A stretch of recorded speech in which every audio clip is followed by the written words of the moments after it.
Welcome to Real Business Breakthrough. This is a spiritually minded program for individuals that would like to be inspired, elevate their energy, find more purpose in their life, and to be empowered. And with that, I am your host, Judy, and I am here to hopefully today entertain you and give you a lot of great information. And today I'm starting off so I can look just like my guests with our big glasses. So we really stand out today. So I would like to introduce my guest, and his name is Kevin Hoover. Hello, Kevin. Good morning. How are you? I am fantastic. And I want to share with the listeners a little bit about you so we can get moving here. Today's show will be 15 to 20 minutes. So just here we go. So the title, as you know, is How Business Leaders Make the Income That They Desire by Working Less Hours. And Kevin has perfected that. And you all are going to want to hear all about this. He's also going to share with us today, you today, about his nonprofit. We're going to begin with that in just a minute. And so I'll tell you a little bit about Kevin. He works with business leaders to achieve a more purposeful and fulfilling life without losing the success and income that they invested years to create. For most, there doesn't need to be a drastic or high risk shift to achieve that. The framework of his coaching has to do with living a life on purpose, meaning everything is intentional, has deliberate decisions, and it is in the line with how we want to live. It may seem idealistic at first, but for most, they realize the big changes are in the small things, be it larger income or stronger relationships. The life around the work is what I'm interested in. I believe that it's a both purpose and profit world. I will be putting in the chat his free gift for all of you, and you can also see his website. Now, with that, I would like to remind everyone that I'm on every day to talk about the energy portal called the Lion's Gate. It is a huge portal, magnetic, electrifying portal of energy that everyone can tap into. Whether or not you believe it, it's there. So I'm going to ask you a couple questions. Are you more chaotic in your life? Things coming up? Are you stressed? Old things you thought you let go of are showing up in your face. Those are some of the things that's happening right now. So I just want you to know that that's all normal. So today you're going to get some, this is what the show is about. And today you're going to receive all kinds of wonderful things with Kevin. And today, hopefully, well, I know you're going to elevate your energy. So with that, Kevin, I can't thank you again for being here. Could you please share your nonprofit with all the listeners, viewers? Sure. It's great to be here, Judy. Our, our nonprofit is called Hug Your People, and we help kids who are fighting cancer in small ways. Our mantra in that organization is to make one child's day 1% better, meaning we give them little toys and blankets and pillows and wagons that make them smile through their treatment. It's been a transformational endeavor for us. We had no nonprofit experience before, but my son was diagnosed with stage 4 cancer in 2019, and he inspired the organization and the movement. And he did not want to go into any treatment in a wheelchair, so the wagon became something that we gravitated towards. And as we were around other parents in treatment, they thought it might be beneficial, so we just started giving them away. And to date, over the last probably 14 or 18 months, we've been able to place over 400 wagons with kids who are fighting cancer. So that's kind of become our life purpose, is to help kids who are in a tough situation just smile a little bit. Wow, that is amazing. That's actually amazing. I didn't realize your son was stage 4. So it's a He is. miraculous healing, a Mm-hmm. miracle, that he travels all over the country with you and your wife. It is, and a lot of the parents tell us, once they read our story, everyone always does a little digging to make sure that we're real. We're traveling the country and there's a lot of people who aren't as transparent, as honest, but then once they realize that we're the real deal, they always say meeting Baxley, my son, is more valuable than the wagon itself. Seeing the hope, seeing that he can, their child is in the middle of it, and there aren't a lot of cues when you're in treatment of healing. There's a lot of cues of medicine. There's a lot of cues of illness and tough things and the things that chemo and radiation does to your body. There's a lot of reference to the pain and the suffering that cancer treatment causes these kids. There aren't a lot of references to here's what it looks like 3 years later. And so they always tell us that just seeing Baxley with his full head of hair, jumping around, playing, being on the playground, swimming, doing all the things normal kids do. They always say that that's the real piece of inspiration that they draw from Hug Your People. Wow, that is so heartfelt. Yeah, I mean, I love seeing him on Facebook. He's a sweetheart. He's a huge inspiration, just a bundle of love. And he's changed your life. Completely. He's already a bigger person than I probably will ever be, as far as his heart just is drawn towards helping people.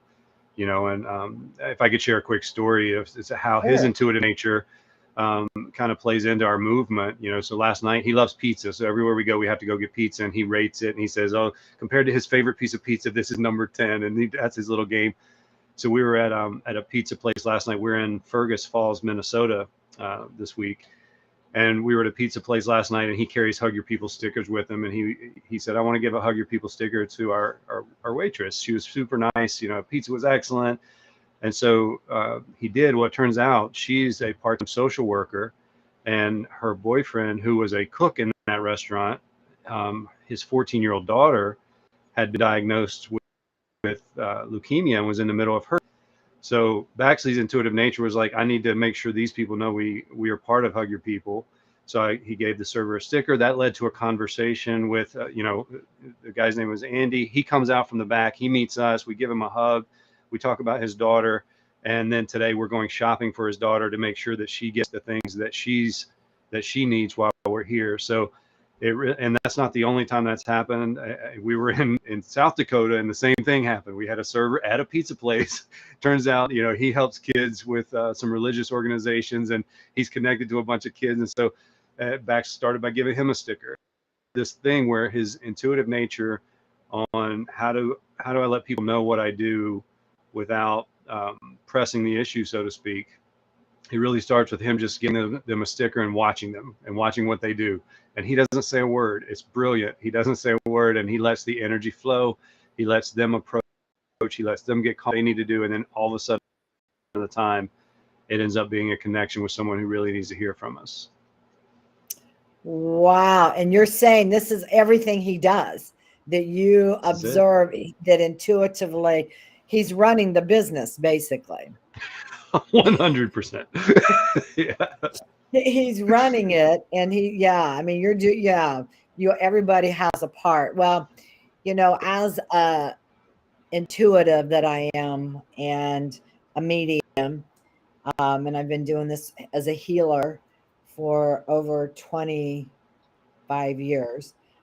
And I very much recognize that your son is an angel, and he's here to have changed your life and your wife's, to open you up to more love, because you have to trust.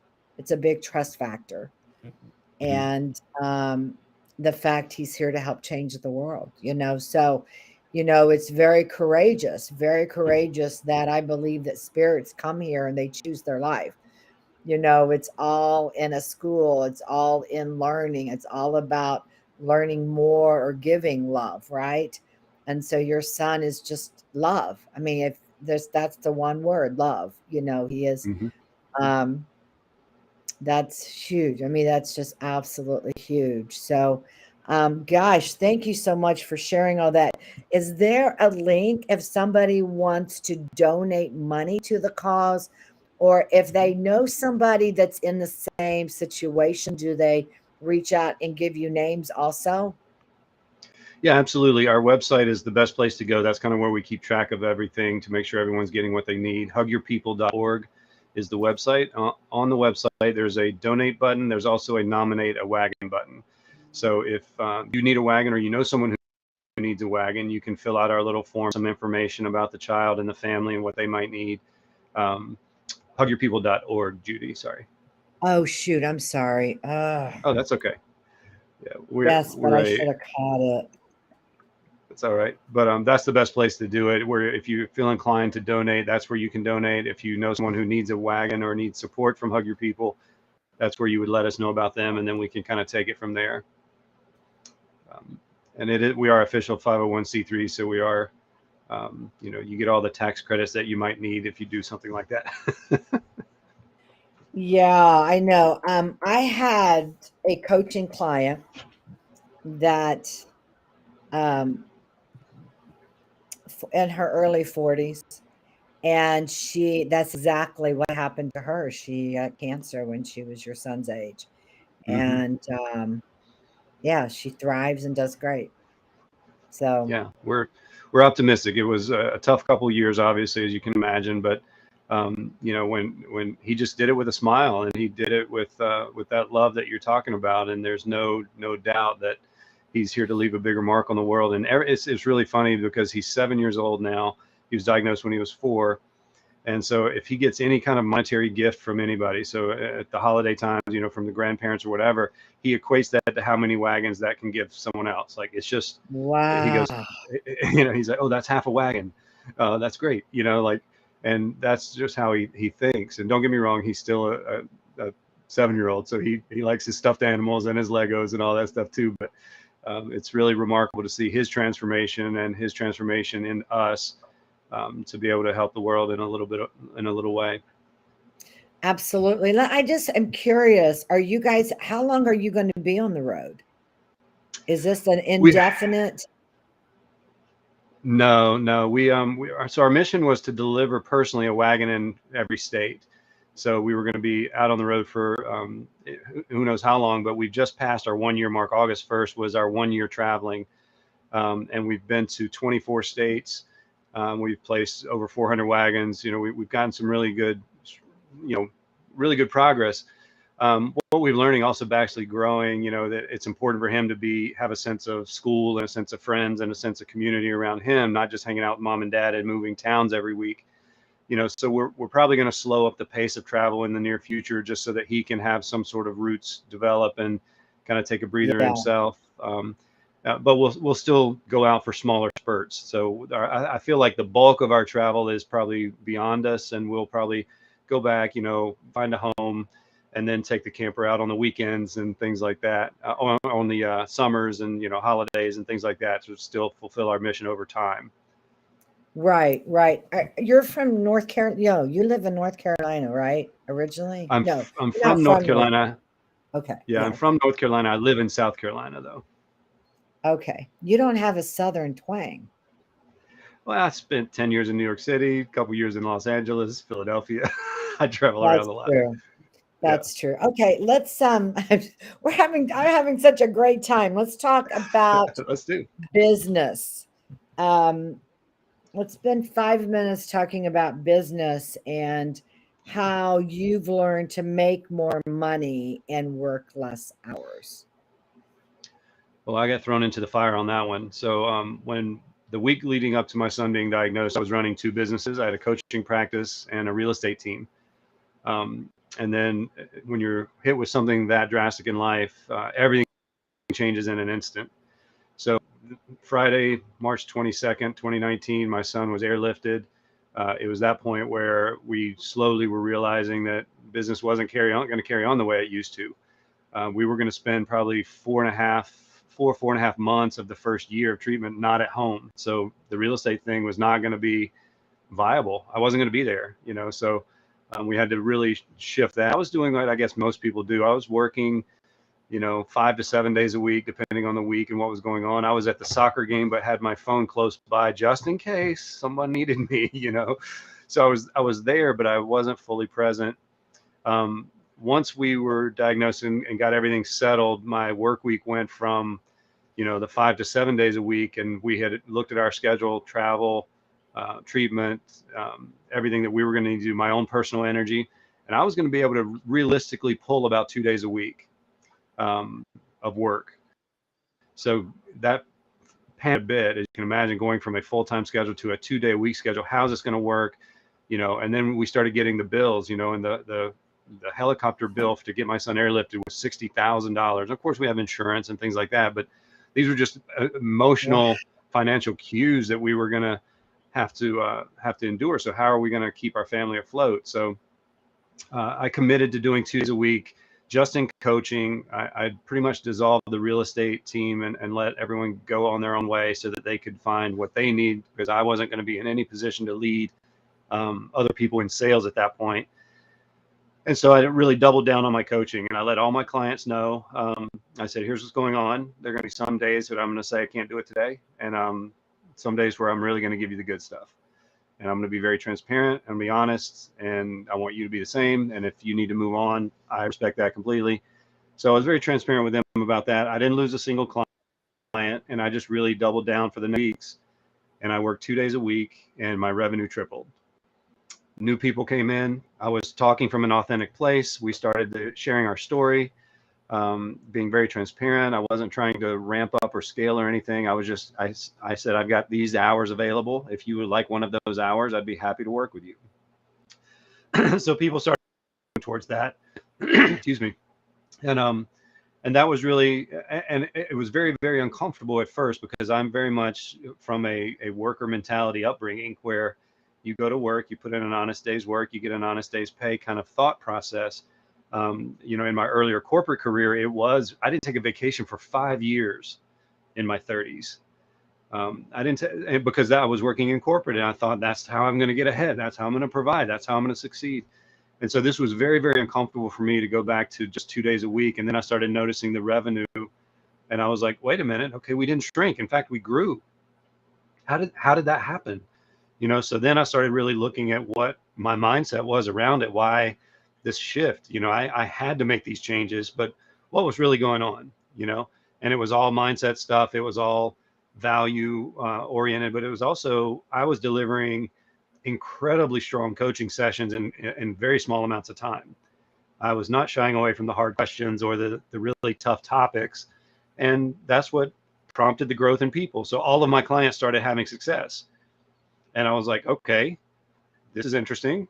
I'm at probably a low point in my life and dealing with some really, really heavy stuff, but I'm doing the work, and my clients are thriving, and I'm doing it 2 days a week. Maybe there's something to this, right? Maybe. And now you work 3 days a week? Is that what last year you were working 3 days? I know when we talked. Yeah. So I after my son was free and clear of cancer, I decided to really go back full time, and I decided to add a day a week. So I'm doing 3 days a week right now, living in an RV, traveling the country, and we've been doing that for a year. And so the model that I didn't really seek to prove a model. I just really initially was trying to survive. So the theories and the frameworks and all the stuff that coaches try to put out there, for me, it started as survive. Do not let your family go bankrupt. And let's test that. So it was really I've got to swim here. I can't sink. And then as we got into the clear a little bit, my son started beating his challenges, and we started, the dust was settling. I said, well, let's not go back to the way we were, because that seems like that would be for nothing. We've just had this incredible experience. My son overcame all the odds. He really just was a miraculous recovery. No explanation for it aside from he's got a bigger purpose, and he is the embodiment of love. And so what am I going to do from now on? I can't go back to doing 5 to 7 days a week with my phone glued to me. My wife and I talked, and what if we did this? So yeah, I worked 3 days a week, half of the last year. We've ready for Hug Your People. We've impacted a lot of people through that. I've grown my business. Not really so much as I did at first, but it's progressively gotten better every year. I've learned a lot, and I've had some really great adventures. And I think that's really the balance of life that I was seeking, is how do I make enough to live the life I want? And I'm actually doing that, and I love it. That is, that's wonderful. That is absolutely beautiful. Let me ask you, for somebody that would love, because you're actually operating everything at a higher vibration, right? I mean, you're not coming from the world of the 3D, right? Like we just talked about of working, got to put in all these hours, you got to do this, and there's enough, you got to do this. And when you started to appreciate life and you started counting your things and you slowed down to smell the flowers and look at what was most important, you radiated a stronger love for humanity because you were loving your wife and son to pieces, right? You had time for that. Mhm. So when you went to 3 days, two days a week, 3 days a week, I know that you do have a pretty strict schedule. Can you please share that? If somebody wants to understand that you can really get there, you really can. You really can. I think the first thing I did is I started interrogating my schedule. When I figured out I could do 2 days a week, I started saying, okay, well, what am I doing that's important? What am I doing that's just looking at the computer, hoping something falls in my lap? And so I really started allocating the right amount of time for the activity. So, for instance, checking email, it takes me 12 minutes to check email. I was allocating an hour.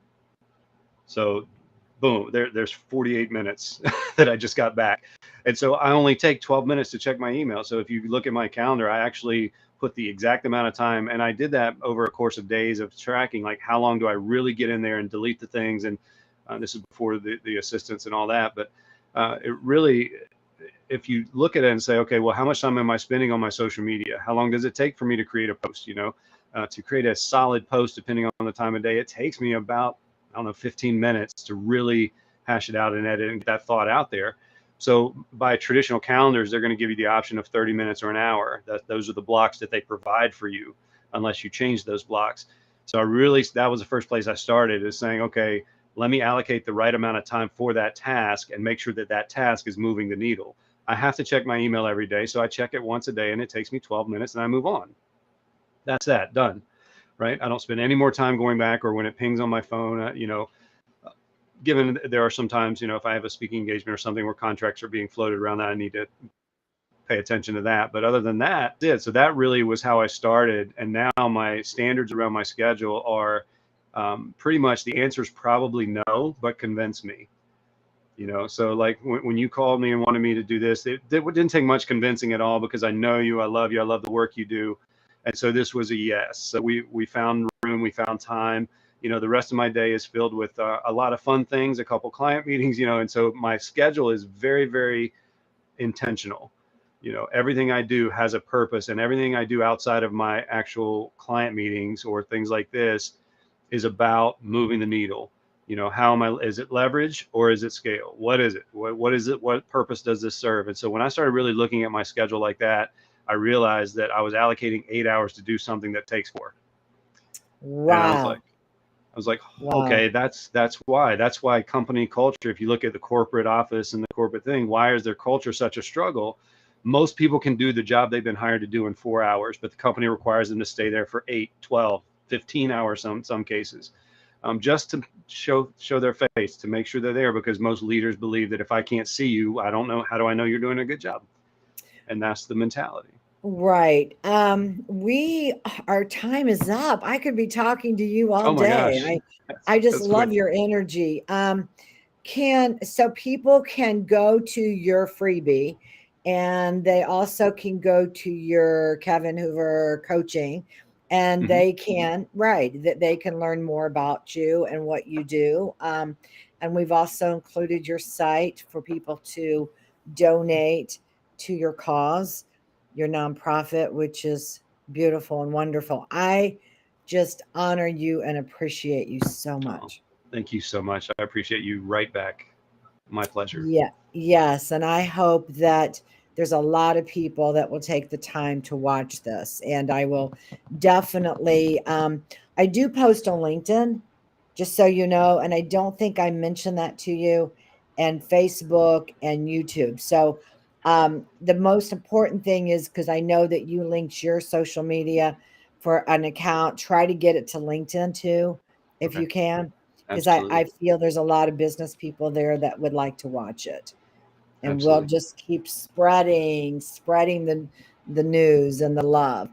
All right. Thank you. You everyone have a beautiful, wonderful day. I'll see you tomorrow. Thank you.